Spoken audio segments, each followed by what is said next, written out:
EWUARE, a name that echoes through time. A king cloaked in legend, he ruled the powerful kingdom of Benin in the land we now call Nigeria. His reign began in 1440, it ended in 1473. He left behind a legacy of power and artistry. EWUARE was more than a king, he was an Oba. The Oba was divine, he was the link between the people and the ancestors. EWUARE understood the power of belief. He used it to forge a mighty empire. His story is rich with magic. It speaks of shape-shifting lions and powerful charms. These stories tell us something profound. They reveal how EWUARE was seen by his people. He was a figure of awe. This is his story. The story of the Lion King of Benin. EWUARE's path to power was not easy. His journey was fraught with challenges and obstacles that would have deterred a lesser man. He was not the firstborn son. The throne was not his birthright. His elder brothers were the favored heirs, and EWUARE was often overlooked. But destiny, it seemed, had other plans. Legend tells of a great turmoil in Benin. The kingdom was in chaos, and the people were desperate for a strong leader. The land was fractured. Rival claimants fought for the throne. The kingdom was on the brink of collapse, and the future looked bleak. EWUARE, a skilled warrior and leader, was forced into exile.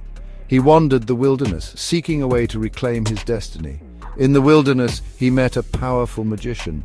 This encounter would change the course of his life forever. This magician gave EWUARE a gift. It was a magical charm in the form of a lion. The charm was said to possess incredible powers. This lion, the magician promised, would guide EWUARE to victory. It would give him the strength and wisdom he needed to overcome his enemies. Empowered by the lion's magic, EWUARE returned to Benin. He was no longer the overlooked prince. He was a force to be reckoned with. He rallied his supporters. He fought with the strength of 10 men. His courage and determination inspired those around him. Finally, he claimed his birthright. He became the Oba of Benin. His reign marked the beginning of a new era for the kingdom. The lion became a symbol of EWUARE's reign. It represented his strength, his resilience, and his unyielding spirit. It spoke of his courage and his connection to the supernatural. EWUARE's legacy lived on, a testament to the power of magic and the strength of the human spirit. Before EWUARE, Benin was ruled by the Oba and the Uzama. The Uzama were powerful chiefs. They had considerable influence. They could even choose the Oba. EWUARE saw the danger in this system. He knew it bred instability. He decided to reshape Benin's political landscape. He would centralize power. He curtailed the Uzama's influence. He established a hereditary monarchy. This meant the throne would pass directly from father to son. This bold move secured the line of succession. It ushered in an era of unprecedented stability. EWUARE was not content with simply securing his kingdom. He dreamed of expansion.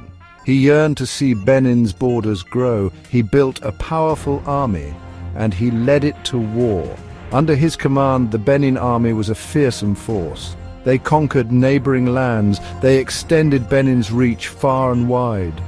EWUARE became known as a skilled military strategist. He was a warrior king who led his troops to victory after victory. His conquests brought wealth and prestige to Benin, but they did something more. They established Benin as the dominant power in the region. EWUARE's name became synonymous with strength and military prowess.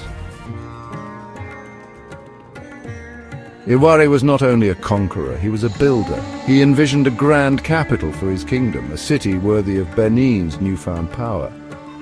This city was Benin City. He ordered the construction of massive walls around the city. These walls were made of earth and wood. They stretched for miles and were a testament to Benin's might. They served as a powerful deterrent to any would-be invaders, but EWUARE's vision went beyond mere defense. He wanted Benin City to be a center of art and culture. He was a patron of the arts and encouraged the creation of beautiful bronzes. Section 6, the City of Order. EWUARE understood that true power rested not just on military strength, but on efficient administration. He implemented a sophisticated system of governance. This system was designed to maintain order and ensure the smooth running of his expanding empire. He appointed town chiefs to oversee local affairs. These chiefs reported to palace chiefs. The palace chiefs were responsible for different aspects of the kingdom. This hierarchical structure ensured that power flowed efficiently from the Oba to every corner of the realm. This system of governance, with its emphasis on order and accountability, became a hallmark of EWUARE's reign and solidified his reputation as a wise and capable ruler. He understood that a well-governed kingdom was a prosperous kingdom. Section 7. The Sculptures That Speak. Under EWUARE's patronage, Benin City became a cauldron of creativity. Skilled artisans working with clay and fire produced breathtaking works of art. But it was the bronze castings that truly set Benin apart. The bronze casters of Benin possessed unparalleled skill. Using the lost wax method, they created intricate sculptures of astonishing realism and beauty. These sculptures depicted everything from powerful obas and fierce warriors to graceful animals and scenes from everyday life. These bronzes were not mere decorations, they were powerful objects imbued with spiritual significance. They served as a visual record of Benin's history, its beliefs and its aspirations. They were, in essence, the stories of Benin immortalized in bronze. Section 8. The Broken Covenant. For centuries, Benin flourished, a beacon of culture and prosperity in West Africa. Its art and culture were celebrated throughout the region, known for their intricate bronze sculptures and vibrant festivals that showcased the kingdom's rich heritage. But then, a darkness descended upon the kingdom, casting a shadow over its once bright future. European powers, driven by greed and a sense of their own superiority, arrived on the shores of West Africa, bringing with them a new era of exploitation and domination. They came initially as traders seeking spices, ivory and slaves, commodities that would fuel their growing empires. But their true intentions soon became clear. They were not just traders, they were conquerors, with plans to dominate and plunder. They coveted Benin's wealth and its art, marveling at the kingdom's treasures and plotting to take them for themselves. In 1897, British forces invaded Benin City under the pretext of punishing the kingdom for resisting their demands.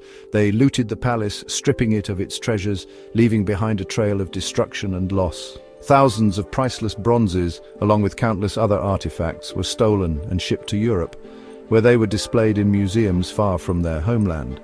The theft of these bronzes was a tragedy, a loss that went beyond the physical objects themselves. It was more than just the loss of beautiful objects, it was the erasure of a cultural identity, a wound that would take generations to heal. It was a profound cultural violation, a disruption of traditions and a severing of the connection to the past. It was the silencing of a history, the severing of a people from their past, a broken covenant that still echoes through the generations. Section 9. The Long Road Home. EWUARE's legacy lives on. It lives on in the walls of Benin City, standing tall and proud, a testament to the strength and resilience of its people. It lives on in the stories passed down through generations, where elders gather the young ones to share tales of bravery, wisdom, and the rich history of their ancestors. And it lives on in the enduring power of Benin's art, the intricate bronzes that capture the essence of a culture that refuses to be forgotten. Today, there is a growing movement demanding the return of the stolen bronzes, a movement that echoes the voices of those who seek justice and recognition. Museums and private collectors across the world are facing increasing pressure to right the wrongs of the past, to acknowledge the cultural theft that occurred. The return of these bronzes is about more than just restitution. It's about healing wounds that have festered for generations.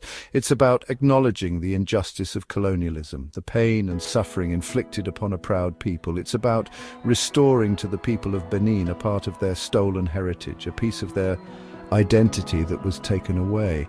The long road home for Benin's bronzes has begun, a journey filled with hope and determination.